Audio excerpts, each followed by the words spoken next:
Hello and welcome to Amigos IAS. I am Adnan. In today's segment, we'll be discussing one of the articles in the Hindu which is making a case for taxation of high fat, salt, sugar foods in India. So, these high fat, salt, sugar foods are sometimes referred to as the junk food as well. So, this topic will be helpful in GS paper 2 health and if possible in GS3 food processing also, because excessive processing of this particular foods also happen. So, in that backdrop, let's try to understand what this case for taxation of high fat, sugar and salt foods are. So, basically the self-explanatory it is there. The foods which have high fat content, sugar content, salt content. So, there is a categorization here. Because of this excessive consumption of these kind of foods, it is going to create health burden for the people, and it is the responsibility of the governments to improve the public health. And disease burden also will increase if you consume these foods and you get diseases like high blood pressure, diabetes as well as obesity. Now these are non-communicable diseases. So the burden of these non-communicable diseases is increasing in India. Now that will impact the productivity of the people, that will also augment or increase the public health expenditure what the governments have to do. So let us try to see some of the facts which actually present a grave concern regarding the consumption of these kind of foods. So these facts could be helpful for writing in your mains answers and also in your essays.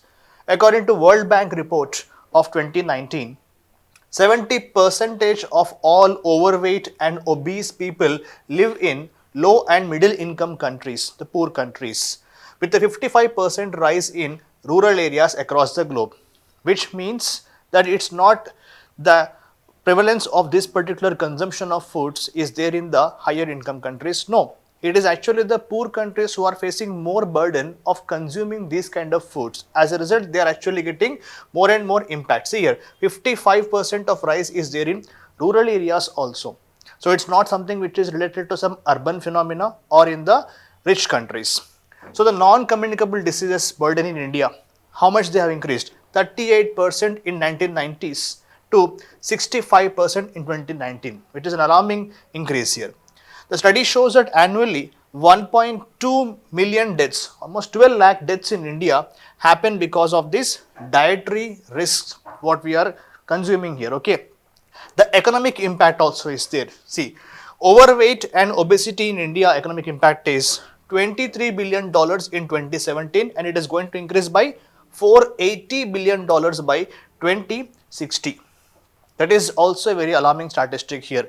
That means economic impact comes because of lack of productivity by the population as well as government spending more money on the public health expenditure, and people also will be using a lot of money for their treatments. So this is going to have economic impact as well. Overall, the country will be at loss. And remaining facts here. India's shift in dietary habits, how it is happening these days.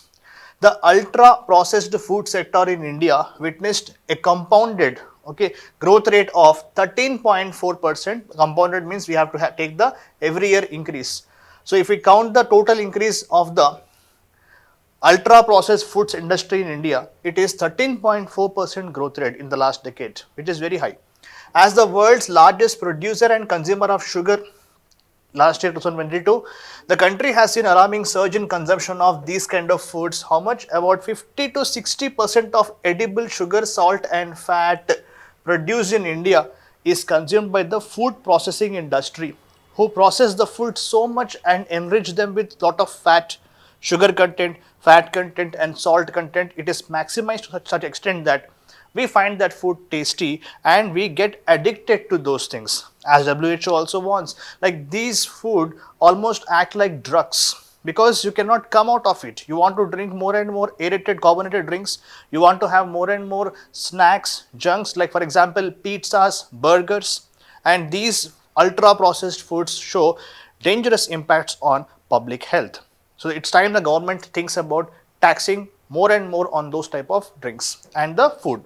Sale of snacks and soft drinks have tripled over the past decades. People are consuming more and more snacks and soft drinks, and please link this with the food marketing industry.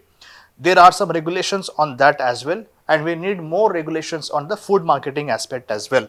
exceeding $30 billion last year, the entire snacks and soft drink industry, indicating a disturbing trend in the dietary habits of Indians. How shift is happening here? So we need to promote more healthy alternatives. That is the concern here. So this is not only having severe risks, I'm sorry. It also impacts productivity of people, economic growth of the country, and it also need urgent interventions to curtail the rising consumption of these products. And next aspect here, what should be done then? An important alternative, seeing the global examples, the global trends. Why not tax these goods more so that it acts as deterrence for the people to consume them? Already we have some successful examples from different countries, because most consumers are price responsive towards them. While taxation on SSB means what? Sugar sweetened, aerated or carbonated beverages are there, right? It is far more wide and used in more than 60 countries, but taxation on this kind of food is less common. That means what? Generally, we already have taxes on the sugar sweetened beverages like the cool drinks what we consume. Apart from this, we also want similar kind of taxes on other products also. Let's say some of the chips what we consume, the burgers or the pizzas, we want to tax them more also, but as of now, there is no such kind of uniform taxation structure in India which also tax the high fat and sugar and salt food. Fine. Around 16 countries in the world, including Denmark, France, Hungary, USA and other countries, they already have dedicated tax on HFSS foods. But in India, we don't have so far. Fine. More recently, Colombia, the country has brought junk food law, which means what? They are going to have a progressive increasing of taxation on these products. See here, on ultra processed foods, they are gradually increasing the taxes. So this is also can be used by other countries as a good example also. In India, Kerala became the first state to have fat tax in 2016, but indirect tax, so what they have done? Later, this tax was subsumed in the GST in 2017. But it was a good measure because Kerala has taken an important stance on improving public health by putting a fat tax as well. Next segment here. What about the other imperatives? For example, there are two types of aspects here, negative externalities and internalities. We already discussed this point. So, why taxing of HFSS arises from significant reasons is because, see here, there are increasing social costs in the form of increased healthcare expenditure. If there are more diabetes and obesity, because of consuming these foods, external costs are imposed on society itself. How? Because government has to take care of public health. What government does?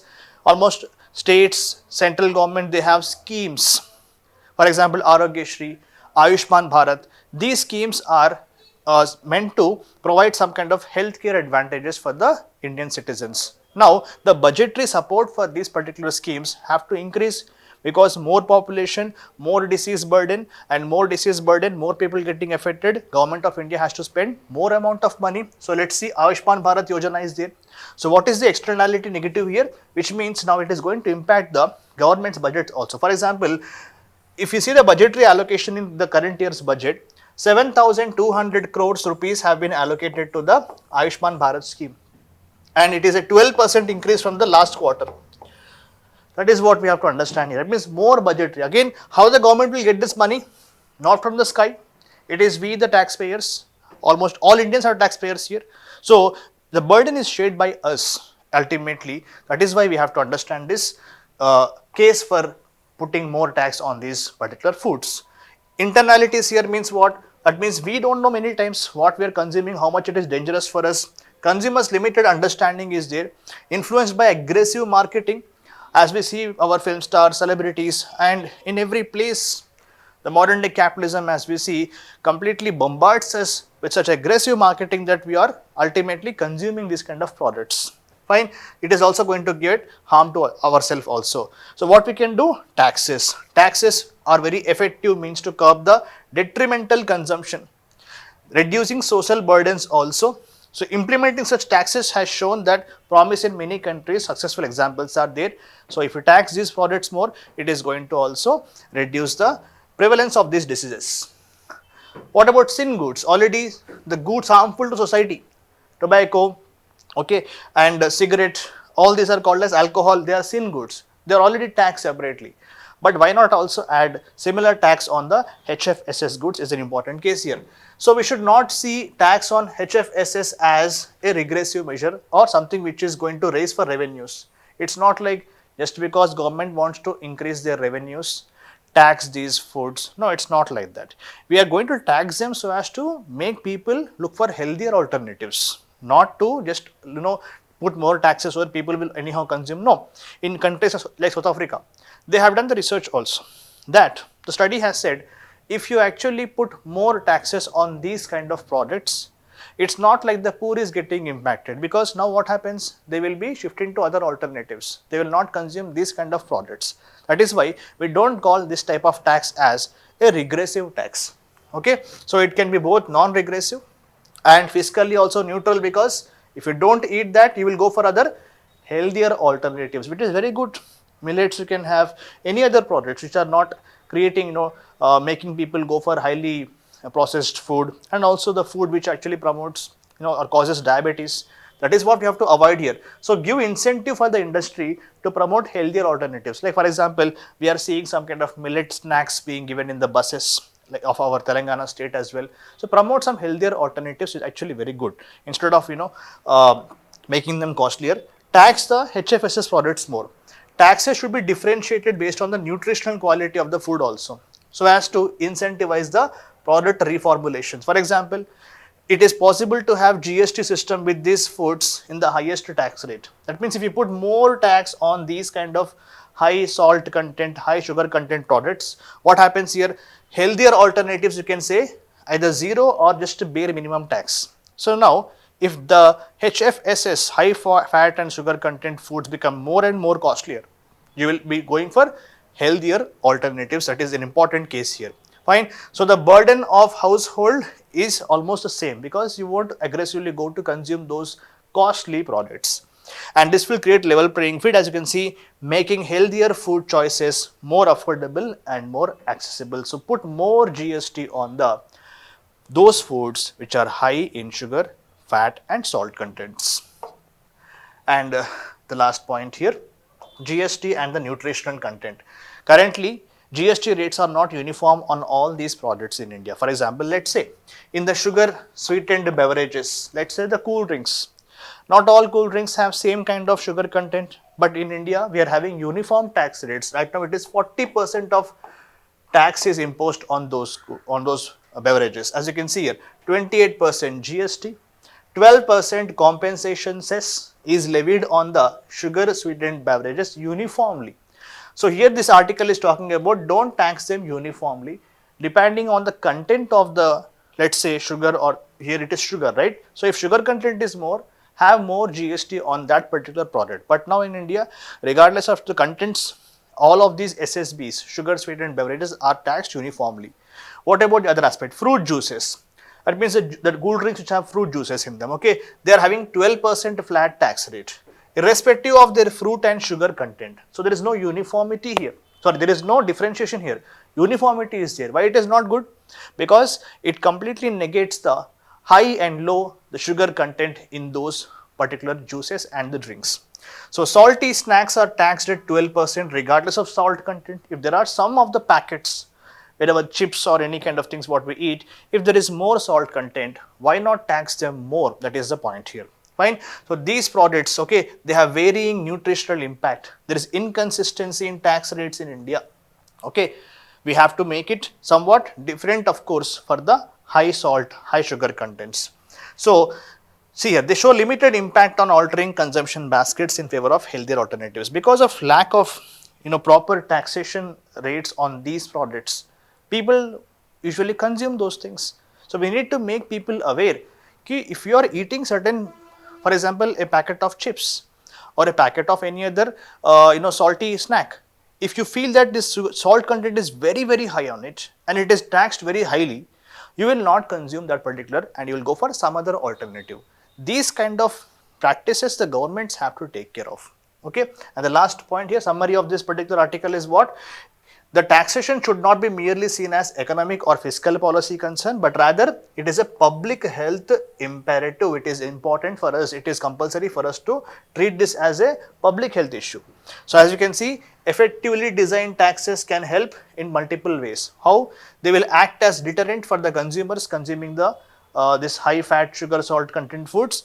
They promote healthier alternative choices also, and those companies which manufacture these kind of foods, okay, they will also reformulate their foods and maybe try to reduce the content of salt and sugar.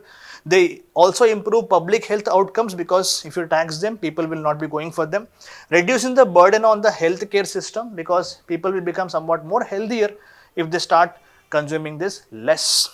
Okay, and it also fosters the overall nation's well-being. When people's health is good, well-being also will be there. So when combined with other measures, like for example promoting of nutrition literacy, making people aware about the importance of having good health and nutrition, effective food labeling. In India we have a statutory body, Food Safety Standard Authority of India, under the Ministry of Health. This body will give food labeling standards also on the items what we consume. There are some mandatory things. Please make a note of all those things. They can be asked, already asked in the exam, what all items are compulsory to be mentioned at the back of the packets what we consume. Okay, whether it is veg or non-veg, what is the nutritional content of that, what are the preservatives used, all, and the name and address of manufacturer. All this have to be compulsorily be mentioned as per the FSSAI guidelines. And also they give guidelines regarding banning of any kind of sale or marketing of these kind of foods in the school premises, and also beyond 50 meters, until 50 meters of school premises also. 50 meters around school and within the school, you cannot market or sell these kind of foods. Of course, there are guidelines, but many times they are not followed. And there is also restrictions on the marketing of these particular foods. Of course, there are guidelines, but if you follow strictly, some change will come. That means we have to stop these, like WHO also has told that don't allow these kind of companies to use branding. Like for example, let's say compass boxes, bags, tiffins, lunch boxes. You should not have the branding of these kind of foods, because it will be attracting the children to consume those products. So these are all WHO guidelines as well as FSSAI guidelines. Let's hope it's being followed in letter as well as in spirit. Okay, it can be a more potent tool to combat the rising epidemic of overweight, obesity, which is going to have severe economic impacts, health impacts also are there. So we need to go for sustainable and equitable food system. So this is the summary of this particular article in the Hindu. So I hope all of you understood this. If you have any question, please post in the comment box. I'll see you another day. Keep watching Amigos IAS. Thank you.